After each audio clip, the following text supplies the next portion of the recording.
A long time ago in a land far, far away, there was a man by the name of Sophocles.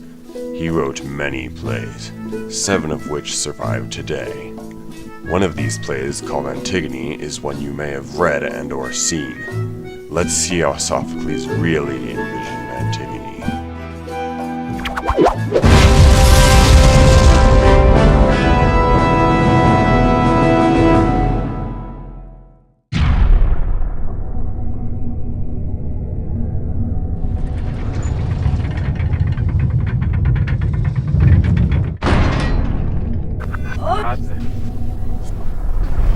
Ismene, my dear sister through common blood, do you know of any evil from Oedipus or Zeus that shall not come upon our family? I have seen nothing painful, nothing mad or shameful or dishonorable that is not among you of my sorrows. And now what do they say? The general has just put an edict over the entire city. Have you heard it, or have you avoided learning how our friends suffer the fate of foes? No word of friends, Antigone, neither sweet or painful, has come to me since we 2 sisters were robbed of our 2 brothers, both dying at the same and doubled hand. But since the army has departed that came from Argos, I have seen nothing else or heard anything else that caused me to either rejoice or to weep. I thought not. That is why I have brought you here, sister, beyond the city gates, that I may tell you of the terrible news that has come upon us. Oedipus, our own brother, was buried with full honors as a war hero, but Polynices, who died so sadly they say, he's decreed to be laying in the streets, easy prey for birds. He will never be buried. It is our right to bury him, but Creon has decreed that the punishment shall be stoning to death. How much will we suffer? We have gone through so much, and now this? Will you help me do the deed? Will you labor with me? What thoughts are going through your head? Will you with this very hand help me lift the corpse of our own dear brother? You would bury our brother even though it's forbidden in this city? I would bury my brother, and your brother too. But it's against Creon's decree. Shall you not have honor to our family? Will you not bury him with me? I cannot. My frame is not strong enough to bury him. Use that excuse if you like. I will bury my own brother. I will not let him be a traitor. Think of this. Think. We cannot go against men. We are only women born. We're not strong enough to go against them, and frankly, it's not very wise. It is our right and our duty to bury him. If you will not help me, then you shall be cursed along with him. If you're going to bury him, please bury him in secret. I will not, and I shall hate you all the more if you will keep it quiet. You must tell everyone. What is the point of restoring our honor if it shall be in secret? But if we reveal it, you'll be stoned, and I cannot live by myself or alone. It is my duty to bury him, and if I die with him, then I think it is justly so. You belong among the living. I have nothing left to live for.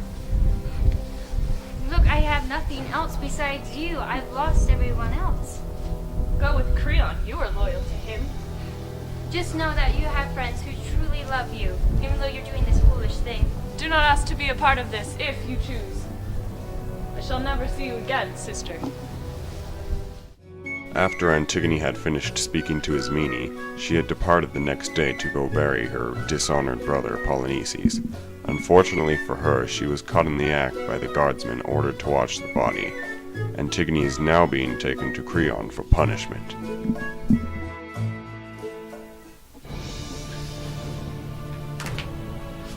Arise, my guard. What news have you?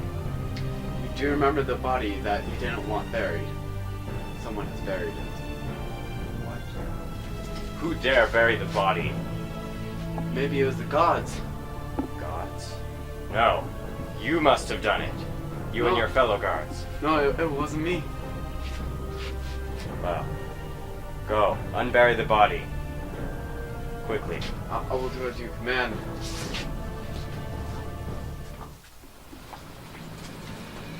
I caught her in the act of burying Polynices. What? A woman? She could not have done this alone. I saw her talking to Ismene. Ismene? Go get Ismene and bring her to me. I will do as you command. Do you deny that you have done this? I did it. I deny it not. Antigone? Ismene. You! Have you a hand in this? If Antigone said I had a hand, then yes, I've had a hand. No, she had nothing to do with it. She denied me. I had no partner. But I kept her secret, therefore I am part of this. No, Ismene, save yourself. I do not deny you your escape. I was alone in this. Well, should both be sentenced to death. Guard, take them away. No, you cannot kill Antigone, for she is betrothed to your son Haman.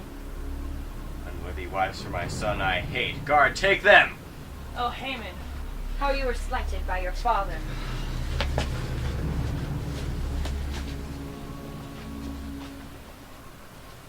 Antigone is now being taken to a cave where she will be trapped inside of and starved. However, it is unknown whatever happened to Ismene after this point. After Haman receives the news of his bride's sentence, he rushes to his father, Creon, to speak to him about this problem. Father, Son, I hope you have not come here to challenge my sentence. Father, the people of Thebes love her. If you kill her, there will be an uprising. Your judgment has been clouded by the love of a woman. Let her go. If you kill her, she shall not die alone. You dare threaten me? Bring Antigone to me and I will slaughter her before your very eyes. No, Father, I'll leave and you'll never see me again. Antigone has always appeared to be so courageous before this point. She did not expect to be sentenced to death right then. As she is being bound and put into the cave, she begins to show her more weak side. She also begins to lose her faith in the gods in which she relied to save her from this terrible sentence. The gods had spoken to her in the cave, telling her that there was nothing that they could do to save her. Antigone is now becoming desperate for her life to be spared. Welcome, Tiresias the Blind Seer. Hello, Creon. I have given you this kingdom, and I have had a great fear for it. Why? Because I was doing a sacrifice to the gods, and as I put the offering on the altar and lit the fire, I could smell no smoke. I touched it, and I saw that it was melting, and I realized that this was a rejection from the gods of this offering. And then I remembered that you had decreed that Polynices could not be buried. Therefore, I realized that was what the gods were angry for. And since you are punishing Antigone, they are even more angry. I shall bring a curse upon your people. You must free Antigone, or you shall be destroyed. You only do this for money. I do not do this for money. You will have a curse. You shall lose everything. You shall lose your son and your kingdom. And... oh, I better go get Antigone. Guards, come with me. Creon was on his way to release Antigone so that nothing would happen to his son Haman. When Creon arrived at the cave, he noticed the boulder was pushed aside. No! Antigone! Is that Haman's voice I hear? Haman! Creon.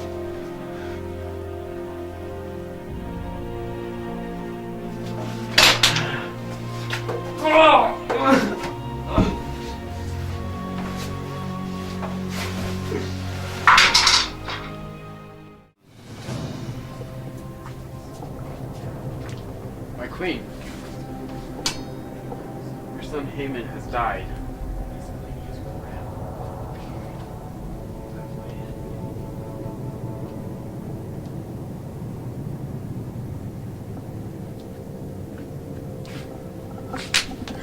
You killed my son!